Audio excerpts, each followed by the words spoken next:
26 here, just do tips and pairs and hobbies. And we've got this paint tray that I use acrylic paint, and that's Aztec paint. Pretty hard to get out. Some paints, acrylics, you could just peel them out with your fingernail, your thumbnail. But this, you're going to have to put some acetone in there, let it soak. And I'll show you afterwards. Aztec paint is in there. And see, you got a rag here. Wear a glove. It's best. And you could just wipe it out with the acetone. We'll take it out. The Aztec paint, you can't really peel out. I don't know why, but it just sticks. And gets, the bottle of acetone you should always have on hand for cleanup of this and maybe your hands.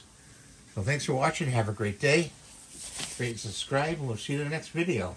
Bye for now.